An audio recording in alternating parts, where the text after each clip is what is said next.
रात की तारीकी गहरी हो रही थी और पूरा शहर नींद के आगोश में था। चांदनी रात हल्की रोशनी शहर के पथरीले गलियों पर पड़ रही थी। उन्हीं गलियों में एक साया चुपके चुपके हरकत कर रहा था।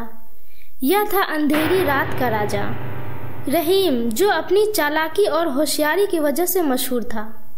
रहीम की शोहरत सिर्फ चोरी तक महदूद नहीं थी, उसकी ईमानदारी का एक अजीब पहलू था। वह हमेशा अमीरों से लूटता और गरीबों की मदद करता, जैसे कि वह एक खामोश मसीहा हो। रहीम ने अपनी जिंदगी का उसूल बनाया कि वह किसी भी बेकसूर या गरीब को नुकसान नहीं पहुंचाएगा। लेकिन आज की रात मुख्तलिफ थी। उसने शहर के सबसे अमीर रईस के महल को निशाना बनाने का फैसला किया। रईस अपनी दौलत और तकब्बुर की वजह से मशहूर था। रहीम ने महल के बागीचे में कदम रखा। दीवारें बुलंद और शानदार थी। वह बागीचे में कीमती फूलों की खुशबू हर तरफ फैली हुई थी। वह खामोशी से दीवार के करीब पहुंचा और महारत से खिड़की का ताला खोला। महल के अंदरूनी हिस्से आलीशान और शाहाना थे। कमरे के एक कोने में एक बड़ा संदूक रखा था, जो शायद कीमती जेवरात और सोने से भरा हुआ था।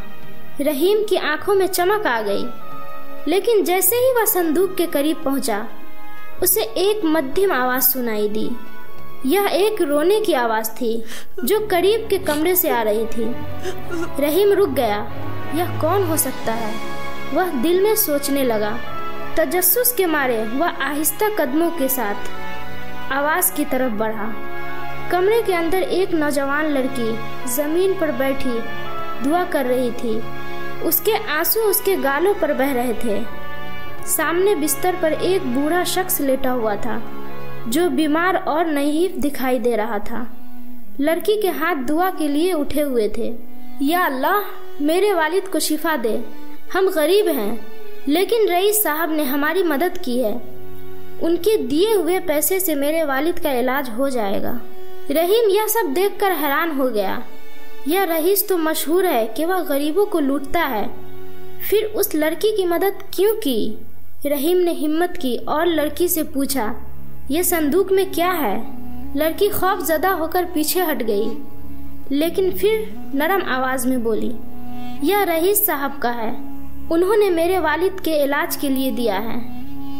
रहीम का दिल नरम हो गया, लेकिन उसके अंदर एक सवाल उठा, क्या रईस वाकई दयानतदार हो सकता है? उसने दिल में अहद किया कि वह इस हकीकत को जान कर रहेगा। रहीम ने रईस के जाती कमरे में कदम रखा। कमरा इंतहाई नफीस था, जिसमें कीमती फर्नीचर और आर्ट के नमूने रखे हुए थे। एक मेज पर एक पुरानी डायरी रखी हुई थी। रहीम ने डायरी खोली और उसे पढ़ना शुरू किया। हर सफ़े पर रईस की जिंदगी के राज खुलते चले गए। वह एक जालिम इंसान था, जिसने अपनी दौलत गरीब को लूट कर बनाई थी। लेकिन अब अपनी जिंदगी के आखिरी दिनों में वह अपनी गलतियों का कफारा देना चाहता था।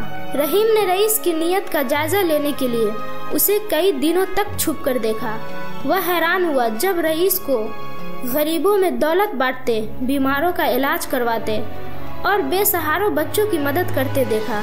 यह सब देखकर रहीम के दिल में एक अजीब कशमकश पैदा हुई। क्या यह वही रईस है जिसे मैं जालिम समझता था? रहीम आखिरकार रईस के पास गया और कहा, मैं आपके महल को लूटने आया था, लेकिन आपकी दयानतदारी ने मुझे रोक दिया। रईस ने मुस्कुराते हुए कहा, ईमानदारी का मतलब अपनी गलतियों को पहचान कर उन्हें सुधारना है। रहीम ने अपनी माजी जुर्म एतराफ़ किए और कहा, मैं अपनी ज़िंदगी को बेहतर बनाना चाहता हूँ।